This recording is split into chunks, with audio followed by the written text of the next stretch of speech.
ಭಾಳ ಅರ್ಥಪೂರ್ಣವಾದ ವಚನ. ಪರಮ ಪದವಿಯ ನಿಮ್ಮ ಕೊರಳಲ್ಲಿ ಕಟ್ಟಿಕೊಳ್ಳಿ, ಪರಮ ಪದವಿಯ ನಿಮ್ಮ ತಲೆಯಲ್ಲಿ ಸುತ್ತಿಕೊಳ್ಳಿ, ನನಗೆ ನಿಮ್ಮ ತೊತ್ತು ಸೇವೆಯೇ ಸಾಕು.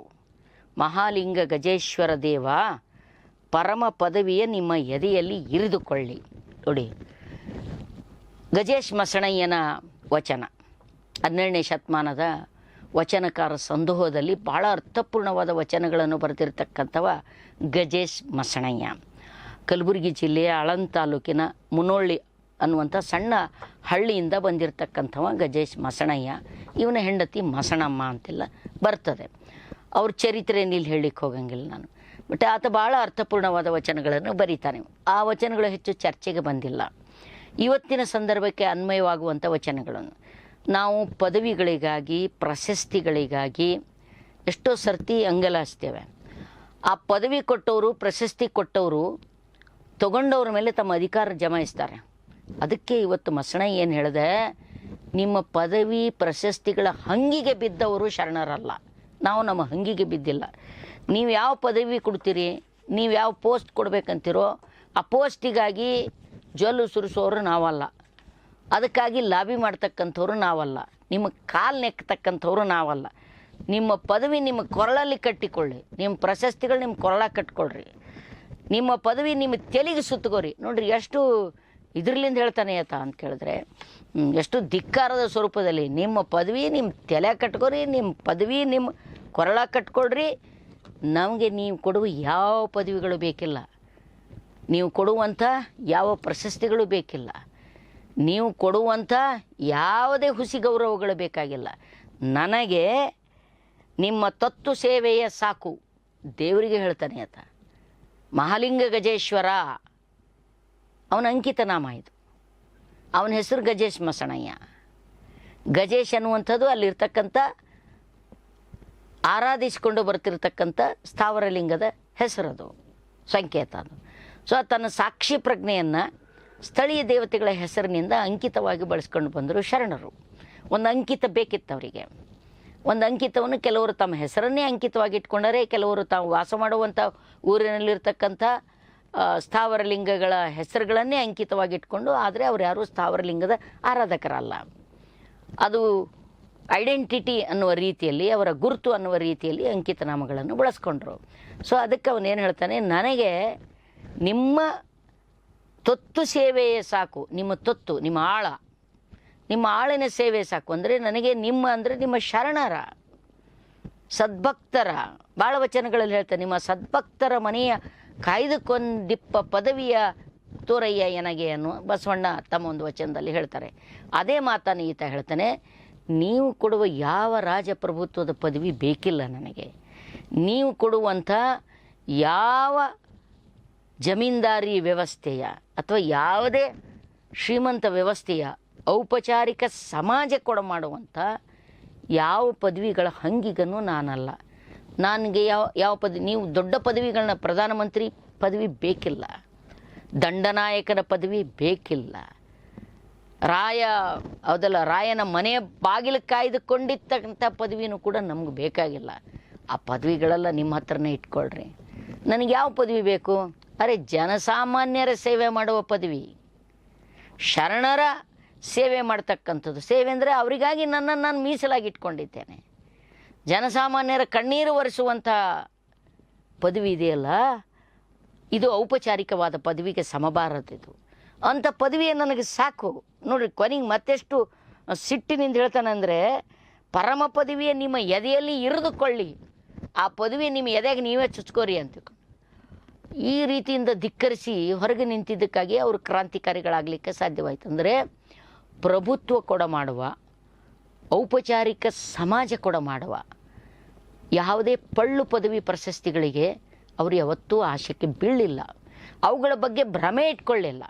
ಅವು ನಮ್ಮ ವ್ಯಕ್ತಿತ್ವವನ್ನು ಅಳೆಯುವಂಥ ಮಾನದಂಡಗಳು ಅಂತ ತಿಳ್ಕೊಳ್ಳಿಲ್ಲ. ಯಾಕಂದರೆ ಆ ಕಾಲಕ್ಕಾದರೂ ಕೂಡ ಅವೆಲ್ಲವೂ ಕೂಡ ಯೋಗ್ಯರಿಗೆ ಸಲ್ಲುವುದಕ್ಕಿಂತ ಹೆಚ್ಚಾಗಿ ಬಾಲಬಡಕರಿಗೆ ಸಲ್ಲುತ್ತಿದ್ದವೇನೋ. ಈ ಪ್ರಜಾಪ್ರಭುತ್ವದಲ್ಲೇ ಇದೆಲ್ಲವೂ ನಡೀತಿರ್ಬೇಕಾದ್ರೆ ಅದು ರಾಜಪ್ರಭುತ್ವದ ಕಾಲಘಟ್ಟ.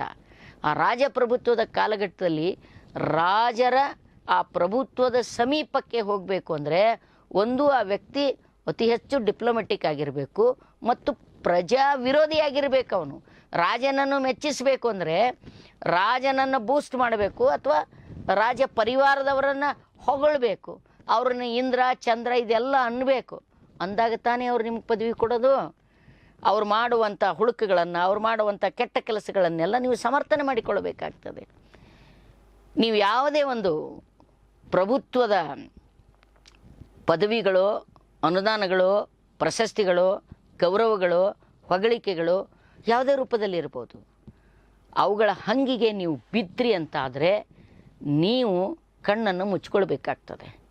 ಅವರು ಮಾಡುವಂತಹ ಶೋಷಣೆಯನ್ನಾಗಲಿ, ಅನ್ಯಾಯಗಳಾಗಲಿ, ದಬ್ಬಾಳಿಕೆಯನ್ನಾಗಲಿ ಅವುಗಳನ್ನು ಕುರಿತು ಮಾತನಾಡುವಂಥ ನಾಲಿಗೆ ಕಳ್ಕೊಂಡ್ಬಿಡ್ತೀರಿ. ಅವುಗಳ ವಿರುದ್ಧ ಪ್ರತಿಭಟನೆ ಮಾಡುವಂಥದ್ದಂತೂ ದೂರ ಉಳಿತು, ಅವುಗಳನ್ನು ಕುರಿತು ಮಾತನಾಡುವುದನ್ನು ಕೂಡ ನಾಲಿಗೆ ಕಳ್ಕೊಂಡ್ಬಿಡ್ತೀರಿ. ಅಷ್ಟೇ ಅಲ್ಲ, ಅವುಗಳ ಪರ ವಕಾಲತ್ತು ಮಾಡ್ಲಿಕ್ಕೆ ನಿಂದಿರ್ತೀರಿ ನೀವು. ಆಗ ನೀವು ಪ್ರಭುತ್ವದ ಪರ ಇರತಕ್ಕಂಥ ನೀವು ಜನಸಾಮಾನ್ಯರ ವಿರೋಧಿಗಳಾಗ್ತೀರಿ, ಜನ ವಿರೋಧಿಗಳಾಗ್ತೀರಿ, ನಿಸರ್ಗದ ವಿರೋಧಿಗಳಾಗ್ತೀರಿ, ಸಹಜ ಬದುಕಿನ ವಿರೋಧಿಗಳಾಗ್ತೀರಿ. ಯಾರು ಈ ಎಲ್ಲ ಪದವಿ ಪ್ರಶಸ್ತಿಗಳ ಹಂಗನ್ನು ತೊರೆದು ನಿಲ್ತಾರೋ ಅವರು ಮಾತ್ರ ಈ ಸಮಾಜಕ್ಕೆ ಏನಾದರೂ ಕೊಡಬಲ್ಲರು, ಮಾಡಬಲ್ಲರು.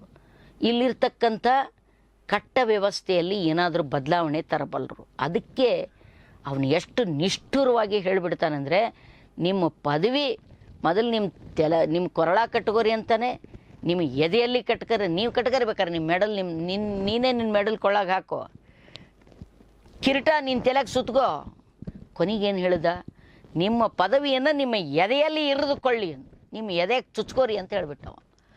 ಆದರೆ ಇರಿದುಕೊಳ್ಳಿ ಅಂದರೆ ಅದನ್ನು ಚುಚ್ಚಿಕೊಳ್ಳಿ ಅಂದರೆ ನೀವೇ ಅದಕ್ಕೆ ಬಲಿಯಾಗ್ರಿ. ನನಗೆ ಅಂಥ ಯಾವ ಪದವಿಗಳ ಮೋಹ ಇಲ್ಲ, ಅಂಥ ಯಾವ ಪದವಿಗಳ ದಾಹ ಇಲ್ಲ. ಒಂದೇ ಒಂದು ಪದವಿ ಸಾಕು ನನಗೆ, ನಿಮ್ಮ ತೊತ್ತು ಸೇವೆಯ ಸಾಕು, ನಿಮ್ಮ ತೊತ್ತಿನ ಸೇವೆ ಸಾಕು. ಅಂದರೆ ನಿಮ್ಮ ಡಿಕ್ಲಾಸಿಫೈ ಆಗ್ತಕ್ಕಂಥದ್ದು ಅತ್ಯಂತ ಕನಿಷ್ಠ, ತೀರ ಕಡಿಮೆ, ನಿಮ್ಮ ಕಸ ಗುಡಿಸುವ, ನೀವು ಮೆದ್ದ ತುಂಬೂಲವನ್ನು ಒರೆಸುವ, ಅಂದರೆ ನೀವು ಮೆದ್ದ ಎಲೆ ಅಡಿಕೆಯ ತಿಂದುಗಳಿದ್ದನ್ನು ಒರೆಸುವಂಥ ಅತ್ಯಂತ ಯಾವುದನ್ನು ಈ ಸಮಾಜ ವ್ಯವಸ್ಥೆ ಅತ್ಯಂತ ಕನಿಷ್ಠ ಕೆಲಸ ಅಂತ ಕರಿತದೆ, ತೊತ್ತು ಕೆಲಸ ಅಂತ ಕರೀತದೆಯೋ, ಕ್ಲಾಸ್ 4th ಕೆಲಸ ಅಂತ ನಾವು ಕರಿತೀವಿ. ಕಸ ಗುಡಿಸುವಂತಹದ್ದು, ಮಲ ತೊಳಿತಕ್ಕಂಥದ್ದು, ಇಂಥ ಪದವಿ ಶರಣರ ಕಸ ಗುಡಿಸೋದು ಅಥವಾ ಅವರ ಮಲ ತೊಳೆದು ಅಥವಾ ಕೆಳಗೆ ಬಿದ್ದವರ ಕಣ್ಣೀರು ಒರೆಸೋದು. ಕೆಳಗೆ ಬಿದ್ದವರ ಕಣ್ಣೀರು ಒರೆಸ್ಬೇಕಂದ್ರೆ ನೀವು ಕೂಡ ಕೆಳಗೆ ಬಿದ್ದೇ ಎತ್ಕೋಬೇಕಾಗ್ತದೆ ಅವರನ್ನು, ಹೌದಲ್ಲ? ನನ್ನನ್ನು ನಾನು ಡಿಕ್ಲಾಸಿಫೈ ಮಾಡಿಕೊಳ್ಳುವಂಥದ್ದು ಇದೆಯಲ್ಲ, ಸಮಾನ ಜನರ ಜೊತೆಗೆ ಗುರುತಿಸಿಕೊಳ್ಳುವುದಕ್ಕಿಂತ ದೊಡ್ಡ ಪದವಿ ನನಗೆ ಇನ್ನೊಂದಿಲ್ಲ. ರಾಜನ ಪಕ್ಕದಲ್ಲಿ ಕುಂಡ್ರಿಸ್ಕೊಂಡು ನನಗೆ ಮತ್ತೇನೋ ಪದವಿಗಳನ್ನು ಪಡೀಲಿಕ್ಕೆ ಬೇಕಾಗಿಲ್ಲ. ನನಗೆ ಜನಸಾಮಾನ್ಯರ ನಡುವೆ ದುಡಿಯುವ ಜನ, ಕೃಷಿ ಕೂಲಿ ಕಾರ್ಮಿಕರು, ರೈತರು, ಏನೆಲ್ಲ ವಸ್ತುಗಳ ತಯಾರು ಮಾಡ್ತಕ್ಕಂಥ ಜನರಿದ್ದಾರಲ್ಲ, ಅವ್ರ ಜೊತೆ ಕುಂತು ಅವರ ಕಷ್ಟ ಸುಖವನ್ನು ಆಲಿಸಿ ನನ್ನ ಕೈಲಿಂದ ಆದಂತಹ ಕೆಲಸಗಳನ್ನು ಅವರಿಗಾಗಿ ಮಾಡುವಂಥ ಪದವಿ ಹೊಂದಿದ್ದರೆ ನಂಗೆ ಸಾಕು. ಈ ಎಲ್ಲ ಪದವಿಗಳಿಗಿಂತ ದೊಡ್ಡ ಪದವಿ ಸೇವೆ ಅನ್ನುವ ಶಬ್ದ. ಇವತ್ತು ಅದನ್ನು ನಾವು ಭಾಳ ಜಾಳಪಾಳಾಗಿ ಬಳಸ್ತೇವೆ, ಅದನ್ನು ದುರ್ಬಳಕೆ ಮಾಡಿಕೊಂಡಿದ್ದೇವೆ. ಅದನ್ನು ಅಪಮಾನಿಸುವ ರೀತಿಯಲ್ಲಿಯೂ ಕೂಡ ನಾವು ಸೇವೆ ನಾವು ಮಾಡ್ತಕ್ಕಂಥ ಎಲ್ಲ ದುಷ್ಟತನ, ಮೋಸ, ಮರೆ, ವಂಚನೆಗಳಿಗೆ ಸೇವೆ ಅನ್ನುವಂಥ ಹೆಸರನ್ನು ಬಳಸ್ಕೊಂಡು ಬರ್ತಾ ಇದ್ದೇವೆ. ಆದರೆ ಶರಣರು ಬಳಸಿರ್ತಕ್ಕಂಥದ್ದೆಲ್ಲ ಸೇವೆಯನ್ನು ಮಾಡ್ತಕ್ಕಂಥದ್ದು. ನಿಮ್ಮ ತೊತ್ತು ಸೇವೆ ಮಾಡ್ತಕ್ಕಂಥ ಪದವಿ ನನಗೆಲ್ಲಕ್ಕಿಂತ ಶ್ರೇಷ್ಠವಾದದ್ದು.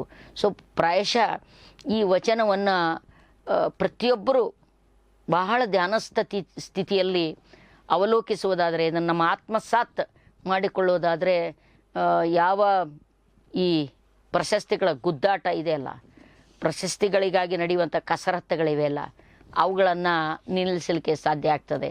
ಅದಕ್ಕೆ ಯಾರು ಇವತ್ತು ಸಮಾಜದಲ್ಲಿ ಒಳಿತನ್ನು ತರಬೇಕು ಅಂತಾರೆ, ವ್ಯವಸ್ಥೆಯಲ್ಲಿ ಬದಲಾವಣೆಯನ್ನು ತರಬೇಕು ಅಂತಾರೆ, ಸಮಾಜವನ್ನು ತಲಸ್ಪರ್ಶಿಯಾಗಿ ಬದಲಾಯಿಸಬೇಕು ಅನ್ನುವಂಥ ಕನಸನ್ನು ಇಟ್ಕೊಂಡು ಹೊರಡ್ತಾರೆ, ಅವರು ಮೊಟ್ಟ ಮೊದಲು ಮಾಡಬೇಕಾದ ಕೆಲಸ ಪ್ರಭುತ್ವ ಪ್ರೇರಿತವಾದಂಥ ಯಾವುದೇ ಪದವಿ, ಪ್ರಶಸ್ತಿ, ಅನುದಾನ ಇತ್ಯಾದಿಗಳಿಗೆ ಕೈ ಚಾಚದೇ ಇರೋದು. ಅಂಥವುಗಳ ಬಗ್ಗೆ ಯಾವುದೇ ಮೋಹ ಅಂಥವುಗಳ ಬಗ್ಗೆ ಯಾವುದೇ ಬಯಕೆ ಇಟ್ಟುಕೊಳ್ಳದೇ ಇರುವುದೇ ನಾವು ಆ ಮಾರ್ಗದಲ್ಲಿ ಚಲಿಸುವಂಥ ಪ್ರಥಮ ಶಿಸ್ತು. ಆ ಶಿಸ್ತನ್ನು ಕಾಯ್ದುಕೊಳ್ಳುವ ಮೂಲಕನೇ ನಾವು ಸಮಾಜ ಸೇವಕರಾಗಿ ಅಥವಾ ಸಮಾಜದಲ್ಲಿ ಪರಿವರ್ತನೆ ತರಬಲ್ಲವರಾಗಿ ಸೇವೆ ಮಾಡಿದೆನೆಂಬ ಅಹಂ ಅಲ್ಲ, ಅದು ನಮ್ಮ ಸಿದ್ಧಾಂತ ಆಗಬೇಕು, ಅದು ನಮ್ಮ ಬದುಕಿನ ಮಾರ್ಗವಾಗಬೇಕು.